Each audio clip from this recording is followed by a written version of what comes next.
નમસ્કાર. આજે આપણે એક એવા ટોપિક પર વાત કરવાના છીએ કે જે ઘણા લોકોને ફીલ થાય છે પણ પ્રોપરલી સમજી શકાતું નથી, અને એ છે હાર્ટ રિધમ ડિસઓર્ડર, મતલબ કે એરિથમિયા. ક્યારેક એવું થાય છે કે તમે બિલકુલ નોર્મલ બેઠા છો અને અચાનક તમારું હૃદય બહુ ફાસ્ટ ધડકવા લાગે છે, કે પછી એવું લાગે છે કે એક બીટ સ્કીપ થઈ ગઈ છે, કે હાર્ટ એક સેકન્ડ માટે રૂકી ગયું છે.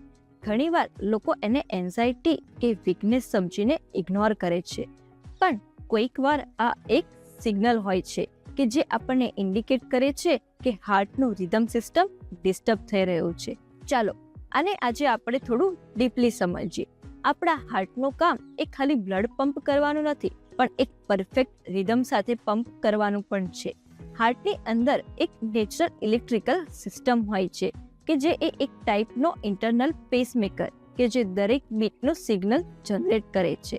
આ સિગ્નલ એક ફિક્સ પાથવેથી ટ્રાવેલ કરે છે અને દરેક કોન્ટ્રેક્શનને સિંક્રોનાઇઝ કરે છે. હવે એક બીજી ઇમ્પોર્ટન્ટ વાત સમજો. હાર્ટનું સૌથી પાવરફુલ ચેમ્બર હોય છે લેફ્ટ વેન્ટ્રિકલ. આ દરેક બીટ સાથે બ્લડને પૂરી બોડીમાં પંપ કરે છે. નોર્મલી દરેક બીટમાં આ લગભગ 60% બ્લડ બહાર પુશ કરે છે. એને આપણે ઇજેક્શન ફ્રેક્શન કહીએ છીએ, અને આ પ્રોસેસ લગભગ 70 થી 75 વાર દરેક મિનિટમાં થાય છે. મતલબ એક તરફ હાર્ટની સ્ટ્રેન્થ છે, પમ્પિંગ પાવર, અને બીજી તરફ છે હાર્ટનું રિધમ ટાઈમિંગ. જો પમ્પિંગ સ્ટ્રોંગ હોય પણ રિધમ ડિસ્ટર્બ હોય તો આઉટપુટ ઇફેક્ટિવ નથી થતું, અને જો રિધમ સાચું હોય પણ મસલ્સ વીક હોય તો પણ પ્રોબ્લેમ થઈ શકે છે. બંનેનો બેલેન્સ ખૂબ જ જરૂરી છે. હવે એરિથમિયા ત્યારે થાય છે કે જ્યારે આ ઇલેક્ટ્રિકલ સિસ્ટમ ડિસ્ટર્બ થઈ જાય છે. ક્યારેક સિગ્નલ બહુ ફાસ્ટ જનરેટ થાય છે અથવા તો હાર્ટ બહુ ફાસ્ટ ધડકે છે, અને ક્યારેક સ્લો થઈ જાય છે અને હાર્ટ ધીમે ચાલે છે, અને ક્યારેક કમ્પ્લીટલી ઇરેગ્યુલર થઈ જાય છે કે જ્યારે બીટનું પેટર્ન જ બગડી જાય છે. આને આપણે એક સિમ્પલ એક્ઝામ્પલથી સમજીએ. વિચારો, તમારું હાર્ટ જે છે એ એક પંપ છે કે જે રેગ્યુલર ઇન્ટરવલ પર પાણીને મોકલે છે. જો પંપ ક્યારેક ફાસ્ટ, ક્યારેક સ્લો અથવા તો ક્યારેક રેન્ડમલી કામ કરે તો સપ્લાય સ્ટેબલ રહેતો નથી. બોડીને પણ સ્ટેબલ બ્લડ ફ્લો નથી મળતો. તો ચાલો હવે આપણે વાત કરીએ કે સિમ્ટમ્સમાં આપણને શું ફીલ થઈ શકે છે. તો પહેલા છે કે તમારા હૃદયનું અચાનક ફાસ્ટ ધડકવું, બીટ સ્કીપ થવાની ફિલિંગ, ચેસ્ટમાં હલકું ડિસ્કમ્ફર્ટ, ચક્કર આવવા યા ડિઝીનેસ થવી, અને ક્યારેક બ્લેકઆઉટ્સ યા ફેન્ટિંગ પણ થઈ શકે છે. પણ એક ઇમ્પોર્ટન્ટ વાત, દરેક પાલ્પિટેશન ડેન્જરસ નથી હોતા.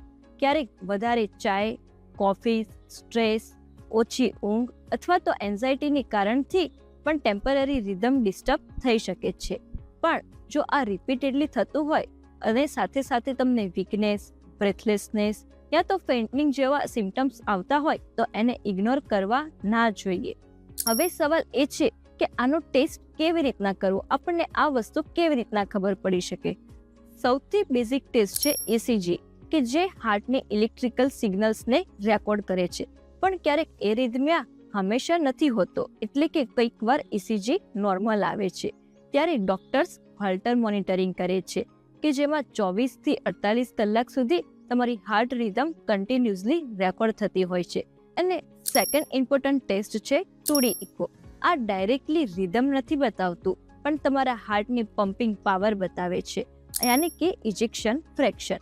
કારણ કે કંઈક વાર એરિથમિયા અને પમ્પિંગ વીકનેસ એક સાથે પણ હોઈ શકે છે, સ્પેશિયલી જ્યારે હાર્ટ એટેક આવ્યો હોય એના પછી. હવે એક ઇમ્પોર્ટન્ટ કનેક્શનને સમજો. હાર્ટ એટેક પછી જ્યારે હાર્ટ મસલ્સનો એક પાર્ટ ડેમેજ થઈ જાય છે ત્યારે સિર્ફ પમ્પિંગ જ નહીં પરંતુ ઇલેક્ટ્રિકલ સિગ્નલ્સનું પાથવે એ પણ ડિસ્ટર્બ થઈ શકે છે, એટલે ઇરેથમિયાનો રિસ્ક વધી જાય છે. તો હવે આપણે ટ્રીટમેન્ટની વાત કરીએ તો એ કયા ટાઈપ પર ડિપેન્ડ કરે છે એ બેઝિસ પર છે. જો માઇલ્ડ કેસીસમાં લાઇફસ્ટાઇલ કરેક્શન જેમ કે કેફીન્સ ઓછું કરવું, સ્ટ્રેસ કંટ્રોલ કરવો, પ્રોપર સ્લીપ એટલું જ ઇનફ હોય છે. પણ કોઈક કેસમાં મેડિસિન્સ આપવામાં આવે છે કે જે રિધમને સ્ટેબલ કરે છે, અને સિવિયર કેસીસમાં પ્રોસિજર જેમ કે એબ્લેશન અથવા તો પેસમેકરની જરૂર પડે છે. પણ એક વાત યાદ રાખો, હાર્ટને ખાલી સ્ટ્રોંગ બનાવવું ઇનફ નથી, એને સ્ટેબલ રિધમમાં રાખવું પણ એટલું જ જરૂરી છે. જો તમને ક્યારેક એવું લાગે કે તમારું હાર્ટ નોર્મલ પેટર્નમાં નથી ધડકતું, તો એને ઇગ્નોર ના કરો. બોડી સિગ્નલ્સ આપે છે, એને અર્લી સ્ટેજમાં સમજી લેવું સૌથી મોટો પ્રોટેક્શન છે. જો તમે બીપી, હાર્ટ ડિસીઝ અથવા તો ડાયાબિટીસથી સફર કરી રહ્યા હો અને સિમ્ટમ્સ કંટ્રોલમાં નથી આવતા, તો તમારા નિયરેસ્ટ માધવબા ક્લિનિક અથવા તો હોસ્પિટલ પર આજે જ વિઝિટ કરો. અહીંયા અમે રૂટ કોઝ બેઝ ટ્રીટમેન્ટ અને પર્સનલાઇઝ લાઇફસ્ટાઇલ ગાઈડન્સથી તમારું હાર્ટ અને ઓવરઓલ હેલ્થ નેચરલી સ્ટ્રોંગ બનાવવા પર ફોકસ કરીએ છીએ. જો તમને આ ઇન્ફોર્મેશન વેલ્યુએબલ લાગી હોય તો વિડીયોને શેર કરો, અને જો તમે ક્યારેક પાલ્પિટેશન્સ અથવા તો ઇરેગ્યુલર હાર્ટબીટ ફીલ કરી રહ્યા છો તો કોમેન્ટ સેક્શનમાં જરૂર જણાવજો. આવી જ વેલ્યુએબલ હેલ્થ ઇન્ફોર્મેશન માટે ચેનલને આજે જ સબસ્ક્રાઇબ કરો. ધન્યવાદ.